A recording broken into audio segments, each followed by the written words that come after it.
So my name is Stephanie Stewart. I am the Executive Director of the Freudenthal Center for Parkinson's Disease. I have a license as a registered nurse. I'm certified in gerontology, and I teach full-time at the Missouri Western State University School of Nursing and Health Professions. I'm Stephanie Hughes. I'm a physical therapist assistant at Freudenthal Home Health, and I am LSVT BIG certified. I'm Maureen Raffensperger. I'm a physical therapist, and I'm certified in LSVT BIG. And I'm the director of the Physical Therapist Assistant Program at Missouri Western State University.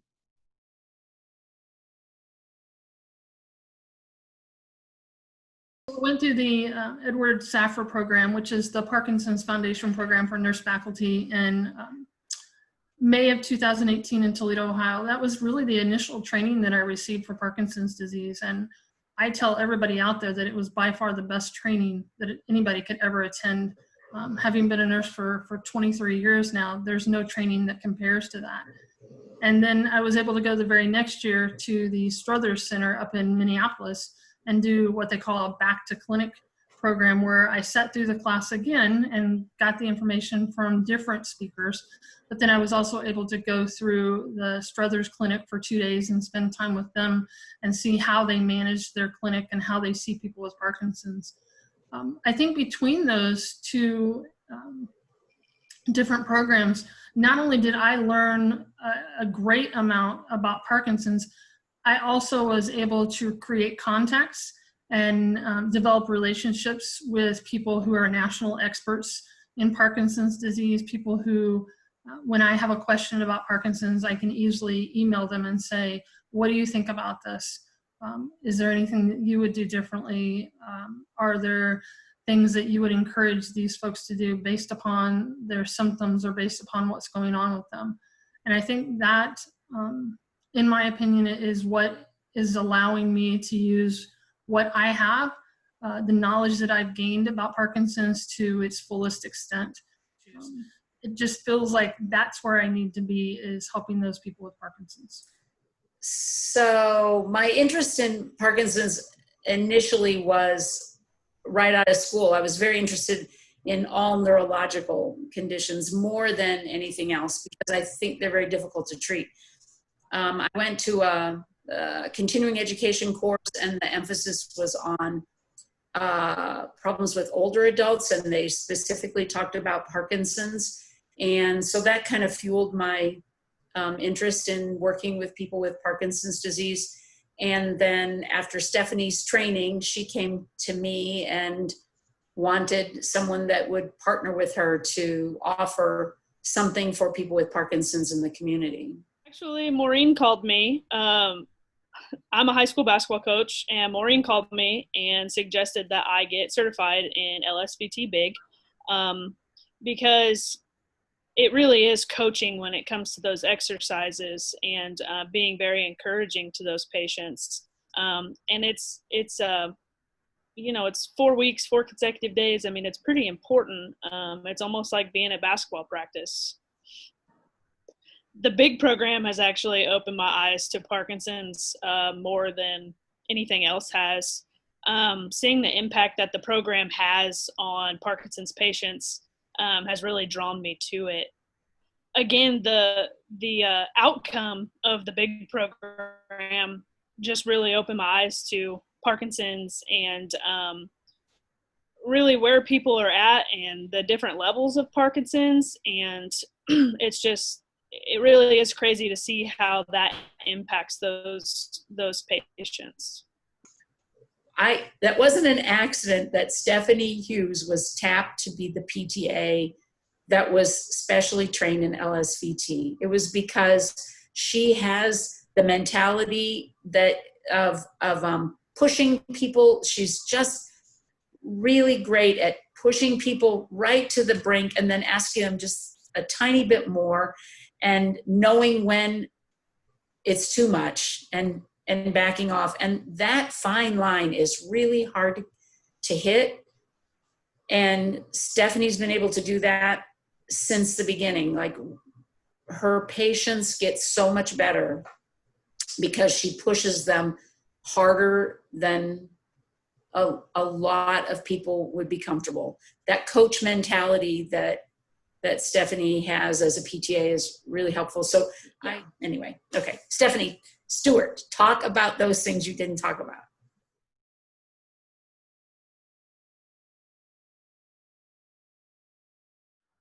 So I was fortunate enough last year to be notified that I won the 2020 Nurse Faculty Scholar of the Year Award through the Parkinson's Foundation. And that was pretty much a culmination of everything that I've done since I attended the training in May of 2018, helping to start the Center for Parkinson's, helping to increase the amount of knowledge that our nursing students have when they leave our program about Parkinson's, and really just trying to put Parkinson's on the map here in the Northwest Missouri area.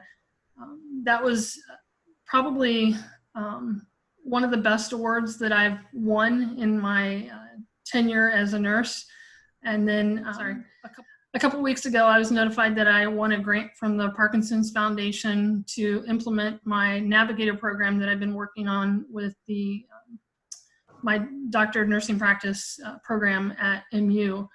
And that, I hope, is going to be one of my shining accomplishments as I continue to try to better life for people with Parkinson's. I'm going to be able to use that funding to market and reach out to people that don't know about our program yet, and encourage them to come and work with us, and to allow me to kind of walk alongside them and figure out where they're at in their journey and help them continue in that journey the best that they possibly can. Also be working with people with Parkinson's and their care partners to determine what do they need, how can they prepare themselves for the journey that's ahead of them and make the most of the life that they have.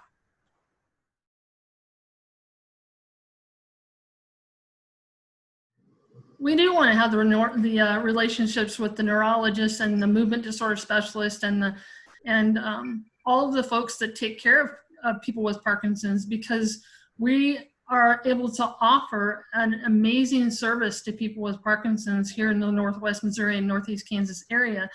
And much of what we're offering is free of charge.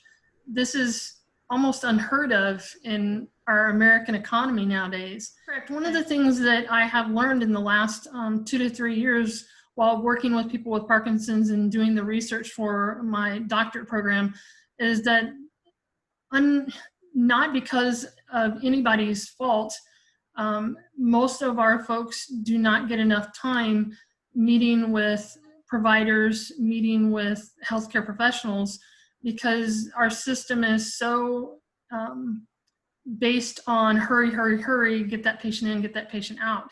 And so oftentimes these patients are left with a lot of questions that don't have answers. Care partners are left with tons of questions that they don't have the answers to, and they don't even know where to turn to. And so the goal of providing a program for navigation is to be that advocate for them and to be that person that can help them find the resources they need and help them connect with those resources so that they can have the best life that they possibly can. Our goal is not to become another provider for them. Our goal instead is to kind of wrap around those services for them and help them to get the most out of the programs that we offer.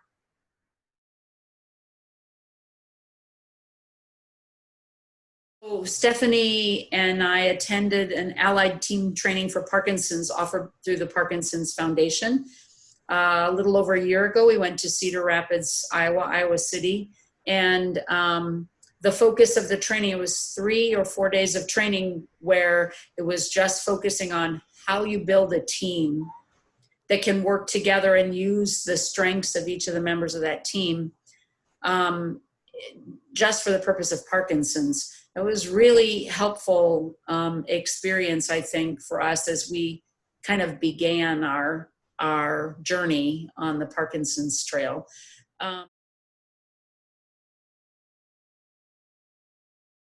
There was really nothing in our area. There is a neurology practice, but they see everything that has to do with neurology, not just people with Parkinson's. There was a support group that was being run by people with Parkinson's, and it was very difficult for them to be able to get the speakers they need and to keep it running and to keep the attendance up. But aside from that, there was nothing. There were no experts in the area to teach them how to exercise. There were no experts to talk to them about the different problems that people with Parkinson's have. And so that really, I would imagine, is what created that biggest spark for me, is seeing that there is such a huge need for help for people with Parkinson's. There's such a huge need for advocacy and education for these folks. And I felt like that was something that I have to do. I see that need, I have to get out there and I have to help meet that need. I really feel very, very privileged and honored when people allow me to help them, when people allow me to come into their world, just help them find a way to have a better life. One of our goals is to figure out how can we get as many people who have that desire to help people with Parkinson's, get them to help us surround these folks in one way or another. I think it's more important than people even realize.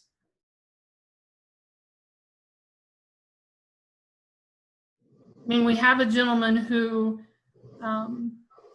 had some medical needs, and because of those medical needs, he was coming to the center several times a week when we were fully open, participating online when we had to go to the videos, but then had some medical needs, and because of that, really declined quite significantly and needed a lot of help, and his care partner, his wife, needed a whole lot of help as well. And so we were very, very lucky to be able to coordinate that with Freudenthal and get the resources in there for him so that hopefully he can bounce back and get back to baseline or better, is my hope.